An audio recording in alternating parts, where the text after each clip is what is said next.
Welcome to your weekly Leadership Principle by Coach AJ and the mentor team at Martin County PAL. At Martin County PAL, our goal is not discipline, it is growth. We meet youth where they are and help them develop into healthy, productive leaders for the future. This week, the conversation focused on the critical difference between character and reputation and how character is a daily choice built from the inside out. Yeah, and I mean, just imagine being a teenager right now, Oh man, no thanks. Right. It's like, deep down, you're a fundamentally good person. You've got solid intentions. But maybe you made one poor choice last month out of anger or, I don't know, a desperate need to fit in. Yeah, and suddenly your entire school has labeled you a liar or a flake. Exactly. Or a bully. Yeah. And you're just suddenly trapped in this role, and every single day becomes this agonizing, exhausting performance where you're either fighting that label or, just surrendering to it. Because you feel like you can't escape it. That is just an incredibly heavy burden for a kid to carry. It really is. And that tension, like the massive gap between who these kids truly are and who the world thinks they are, that was the absolute heartbeat of the session we sat in on this week. Oh, absolutely. So our mission for this deep dive is to take what we witnessed firsthand in that room, pull apart the actual mechanics of character versus reputation, and figure out how we, as adults, might unknowingly be the ones locking our kids into the wrong roles. Yeah, and, sitting in the back of that room, the vibe was just immediately different from typical weeks. It really was. It felt super intimate. Right, as a smaller group of future leaders, Mm-hmm. which is great, but intimacy in a room full of adolescents is kind of a double-edged sword. Oh, for sure. A smaller group means any side conversation or distraction is completely magnified. It can derail the whole thing. Exactly. But Coach AJ, he saw that dynamic and just shut it down before it even started. I loved watching that happen live, right out of the gate. Boom, firm boundary. Yeah. Phones face down on the desks, heads up, full engagement required. And it wasn't about, asserting dominance. All right, it was about respect for the space. When you set a standard that instantly you're demanding that these youth step into their potential for the next hour rather than just coasting. Totally. But you still saw that typical teenage guardedness in those first few minutes, Oh, yeah. Arms crossed, bodies slumped over. Yeah, they were definitely a little hesitant to engage. But then Coach AJ asked this disarmingly simple question that just completely shifted the energy in the room. I remember that. The prompt was, think of one person you admire. What do they do, and how do they make you feel? Yes. And the physical reaction to that question was just fascinating to watch. The erasing. Yes. You could literally hear the scratching of pencils and then just a wave of erasing, lots of erasing. It was this profound moment of quiet. Like they weren't just defaulting to their favorite celebrity anymore. No. And the mechanism behind that erasing is what's truly interesting. When society asks youth about their future, we usually condition them to think about titles. Like, what job do you want? Right, which forces the brain to index for status and wealth.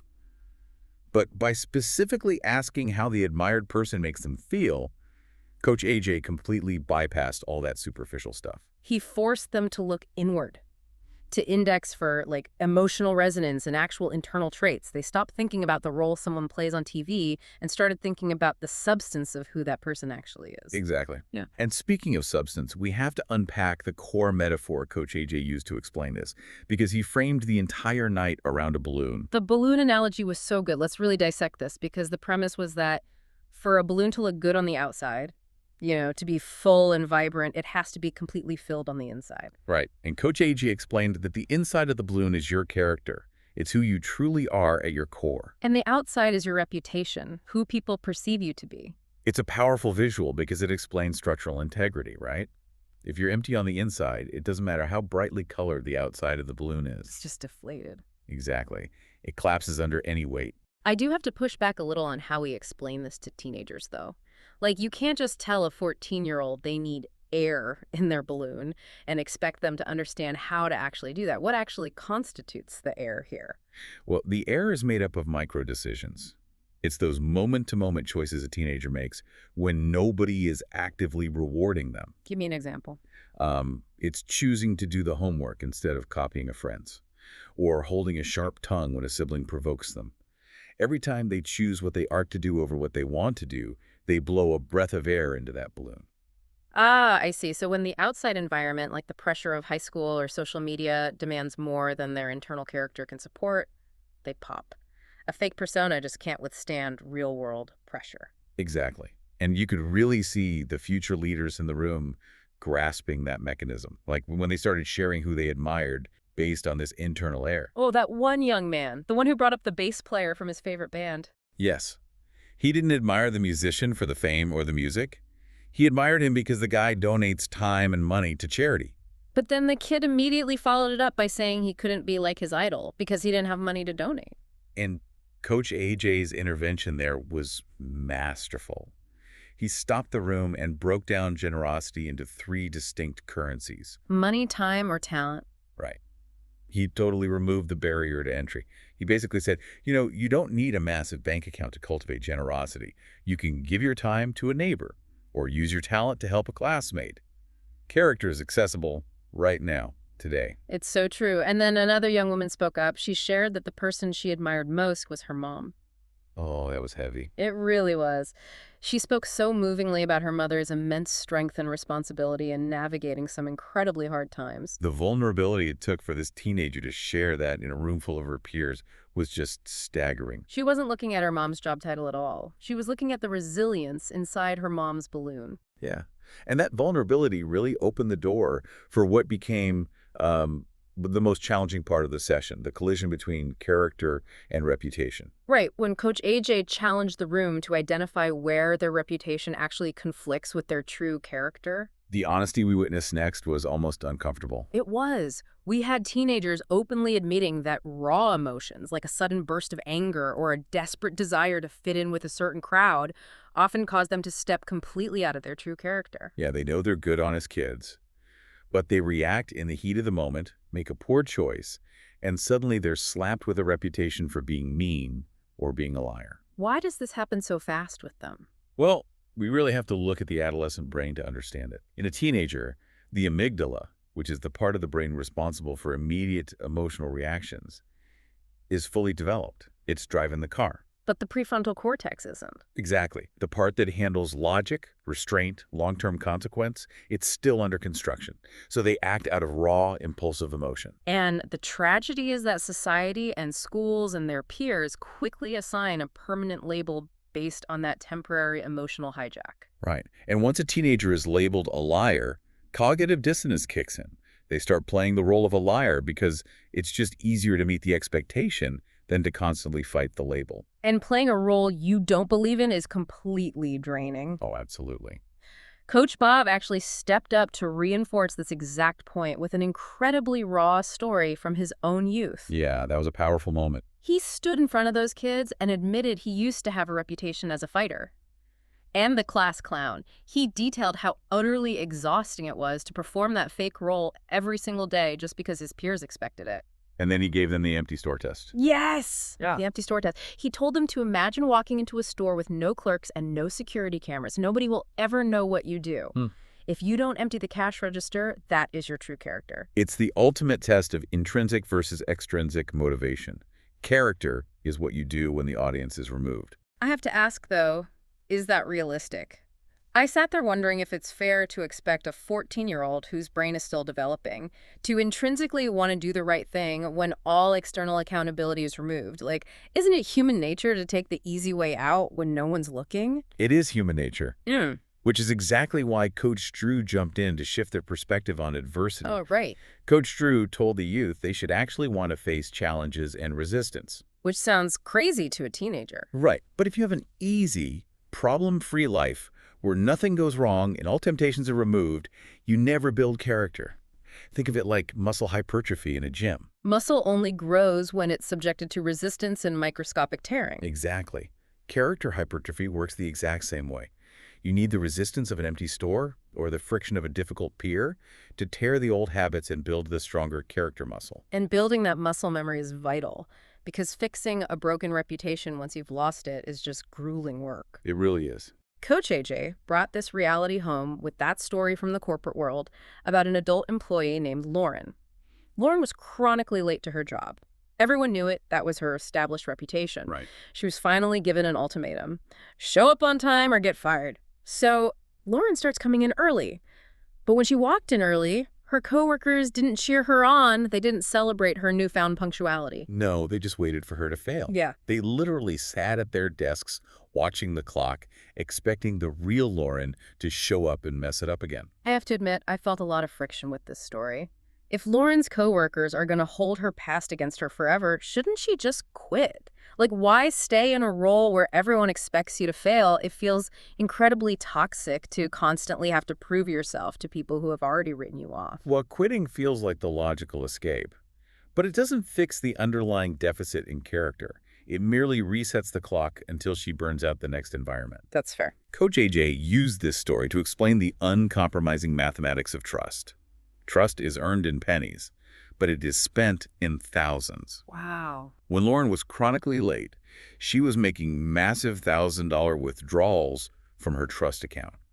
Doing the right thing for 3 days in a row is just depositing 3 pennies. It doesn't mathematically cover the debt. So you can't just announce to the world, hey, I'm punctual now, and expect everyone to instantly override their historical data. Exactly. You have to deposit the pennies day after agonizing day until the account is back in the black. That was a super sobering reality check for the youth who had just admitted to having reputations for being mean or untrustworthy. It was, but the session didn't end on a heavy note. It ended with proof of concept. The dunks. Yes. Coach AD had been watching these future leaders over the program, looking for who was putting in the work, who was stepping out of their comfort zone and making those punny deposits. And at the end of the session, he rewarded one of the youth who had actively participated with a pair of custom-designed $150 dunks. You were shocked. Totally shocked. But they saw firsthand that building character isn't just an invisible, thankless task. It actually gets recognized. Now, we have to pivot and look at the adults for a minute, because this dynamic doesn't just exist in a classroom or a corporate office. It happens at the kitchen table. Oh, here we go. We watch these teenagers honestly confess that they struggle to manage their raw emotions. When your child acts out of those raw emotions at home, when the amygdala hijacks their behavior and they yell or they lie to avoid getting in trouble, do you label them with a permanent bad reputation? I am going to bring the heat on this one because the Lauren story is a direct mirror for parents. Are you acting like Lauren's coworkers in your own home? Oof, that is an uncomfortable question for any parent to face. Yeah. I mean, family dynamics have long histories and the frustrations are deeply entrenched. But think about the mechanics of it. When your child messes up, maybe they've been dodging their chores for weeks or they've had a terrible attitude, and then they finally try to make a positive change and clean the kitchen. What is your internal reaction? Right. Are you silently sitting there, arms crossed, waiting for them to leave a dish in the sink so you can pounce? Are you looking at the clock thinking, let's see how long this lasts? It's so easy to fall into that trap. If you unknowingly trap your kid in the role of the lazy kid or the problem child and you refuse to let them evolve, they will eventually stop trying. I mean, why should they bother depositing pennies if you've already declared them bankrupt? This ties right back into labeling theory. If a parent constantly tells a child they're a liar, the child's brain internalizes that as their baseline identity. Wow, yeah. They stop feeling the cognitive friction of lying because they're simply playing the role assigned to them by their primary authority figure. The home has to be the one safe harbor where trust can be rebuilt in pennies. We have to be the ones actively looking for and celebrating those tiny deposits rather than holding on to the ledger of past withdrawals. It is remarkably easy for adults to demand respect from kids. It's easy to stand over them and say, do what you're told, control your emotions, have good character. But are we modeling that our attitude is better than our circumstances? Right. If we're demanding that a teenager do what they ought to do instead of what they want to do, are we walking that walk when we are under pressure? When the mortgage is due, work was a disaster, and the house is a mess, do we act with character, or do we let our raw emotions dictate our behavior and just scream at everyone in the living room? Empathy is really required here because nobody is perfect, especially not parents. The goal isn't to present a flawless robotic exterior to your children. Thank goodness. The goal is to model the repair. When you lose your temper because of stress, do you have the character to go to your teenager, look them in the eye, and say, I reacted out of raw emotion, and I was wrong. I am sorry. That is so hard to do. It is, but that willingness to own a mistake and make a positive change is the actual root of good character. Your walk talks and your talk talks. But your walk talks louder than your talk talks. They are observing how you navigate failure far more than they are listening to your lectures on success. So, to bridge the gap between what happened in that room and what happens in your home, we have two highly practical actions for you to try this week. I love this part. The first is what we call the admiration conversation. Sometime this week, whether you're in the car or sitting at dinner, ask your child the exact question Coach AJ asked. Who do you admire and how do they make you feel? And when they answer, bite your tongue. Do not correct them. If they name a controversial celebrity, don't lecture them. Right, stay neutral. Steer the conversation gently by asking what specific character traits they admire in that person. You are simply on an intelligence-gathering mission to discover the kind of leader your child actually wants to become. You will learn volumes about their internal compass just by listening to the why behind their answer. And the second action is the penny deposit. Your challenge is to find one specific moment this week where your child does what they ought to do rather than what they want to do. It could be super small, right? Incredibly small. Maybe a sibling steals the remote, and instead of exploding, your child just sighs and walks out of the room. They demonstrated restraint. And when you see that moment, explicitly acknowledge it. And here is the absolute hardest part for us as parents. Do not add a caveat. Do not bring up past failures. If they empty the dishwasher, do not say, "Thank you for finally emptying the dishwasher. Why can't you do this without me nagging?" Ugh, that completely ruins it. The moment you add the caveat, you turn a deposit into a massive withdrawal. Just say, "I noticed you handled that frustration really well, and I appreciate your maturity. Deposit the penny." Validate their true character and watch how that validation fuels their desire to keep inflating that balloon. Because every conversation, every acknowledgement without a caveat is a breath of air into the structural integrity of who they are becoming. Before we wrap up, I want to leave you with a completely different angle on this to mull over. We spent a lot of time talking about the empty store test for the youth, how they behave when no one is watching. But parents, your kids are constantly setting up empty store tests for you. They are quietly watching how you treat the waiter when the food is late. They are listening to how you talk about your boss when you think they aren't paying attention. They are observing how you handle a crisis when the doors are closed. You are demanding they build character in the empty store, but you need to realize you are their empty store. They are watching your every move. Thank you for taking a few minutes to invest in your child's growth. If this message resonated with you, I encourage you to subscribe to our channel, like or comment on this episode, and share it with other parents who care about raising strong, capable young leaders.